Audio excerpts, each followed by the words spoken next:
Okay, this is the second video in this series, and I want to continue with why the Glock 21 is the best home and personal defense weapon.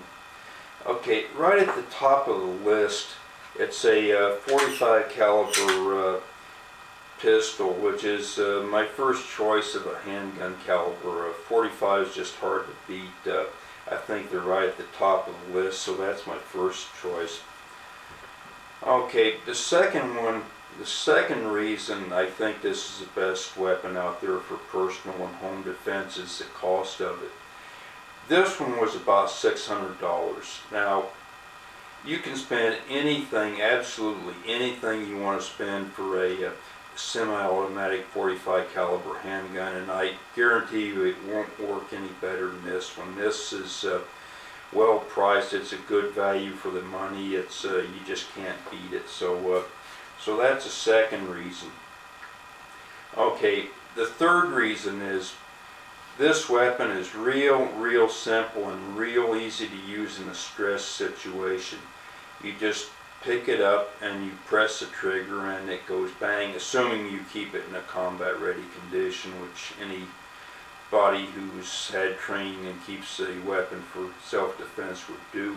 But the big thing is, and right at the top of the list, this has no external safety of any kind. So what that means is you're not going to pick it up in a stress situation and forget to click the safety off and then try to shoot. You're just going to pick it up and press the trigger. In fact, I often tell people, just as a joke, oh, safety, this is safety right here. If you don't press the trigger, it doesn't go bang.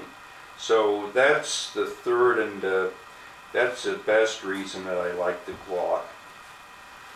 Okay, these things are also, they're utilized by military, law enforcement, and firearms instructors worldwide, which means they have a good track record, period. They're dependable. So that's that part of it.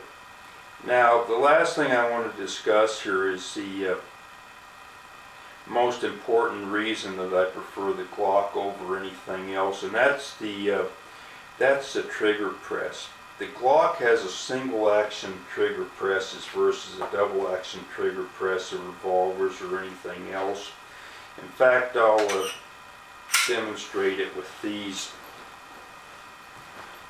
When I say single action trigger press, that means everything here on the Glock is internal. There's no external hammer, there's no anything. Everything is right in here.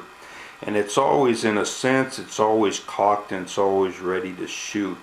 So the trigger works just like this. There's a trigger release here, which maybe you can see.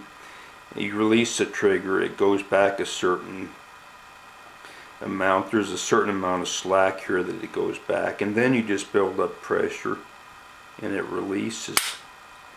But it's real easy. It's a single action trigger press. Now, I have a SIG over here that I'll use to demonstrate a double action trigger press. This is more like what revolvers have.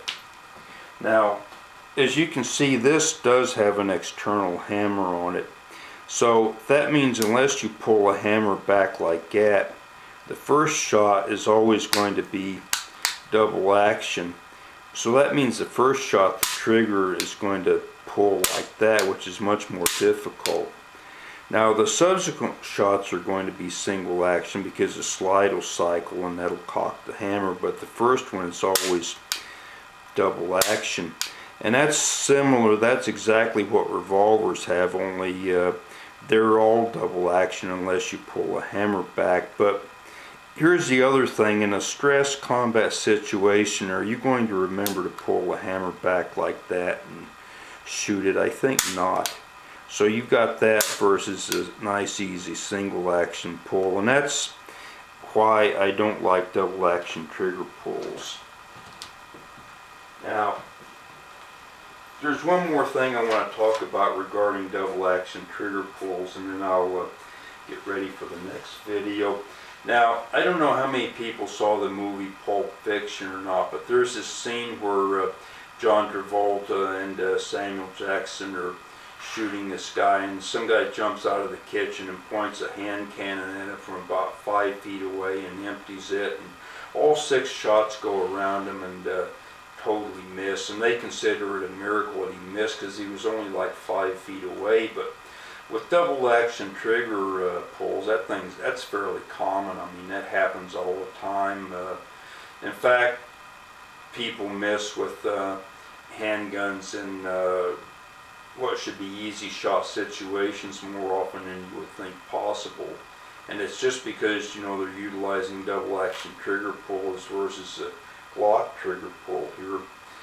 Okay, that concludes it for this video. I'm going to cut this one off right here, and the next one is going to be about semi-automatic handgun malfunctions, which are overrated and people worry about them more than they should. So I'm going to get into that real heavy in the next video and cut this one off right here, and I'll see you in the next video.